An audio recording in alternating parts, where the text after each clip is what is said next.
যারা দেখে আর 20-30 হাত আছে, এইরা ধুইলা আইতাছে, 200-250 বছর খায় নাই, মুদ্রা কমিটির চেয়ারম্যান কিচ্ছু নাই শরীরে,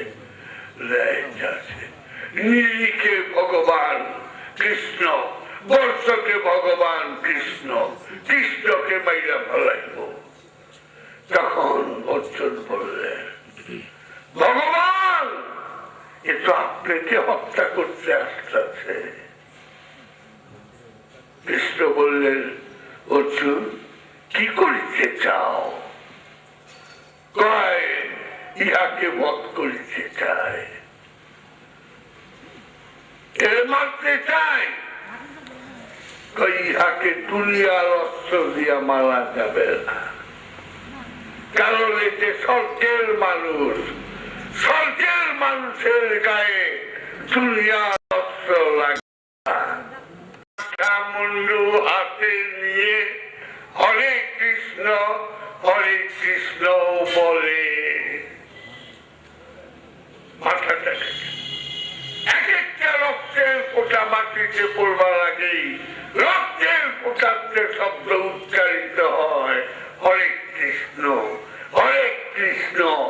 ঠোঁট বলে হরে কৃষ্ণ, প্রতিটা রক্তের ফোঁটা বলে হরে কৃষ্ণ।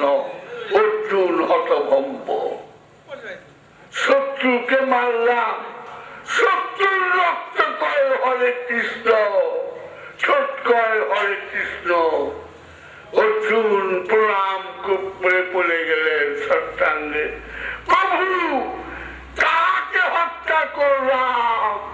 ভগবান কৃষ্ণ বললেন, ওরে অর্জুন তুই তো বাতুলি কৃষ্ণকে নিজ হাতে হত্যা করলি।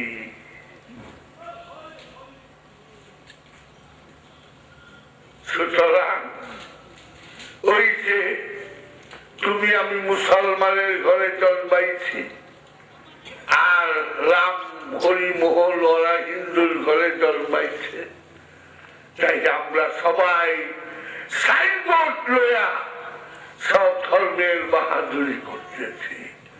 সত্য সাইনবোর্ডে থাকে না, নদীর পানি সবাই ভোগ করে, বাতাস সূর্যের আলো সবাই ভোগ করে, যেটা সবার জন্য সেটাই সার্বজনীন, সেটাই সত্যিকার সনাতন ধর্ম, এটাই আদর্শ।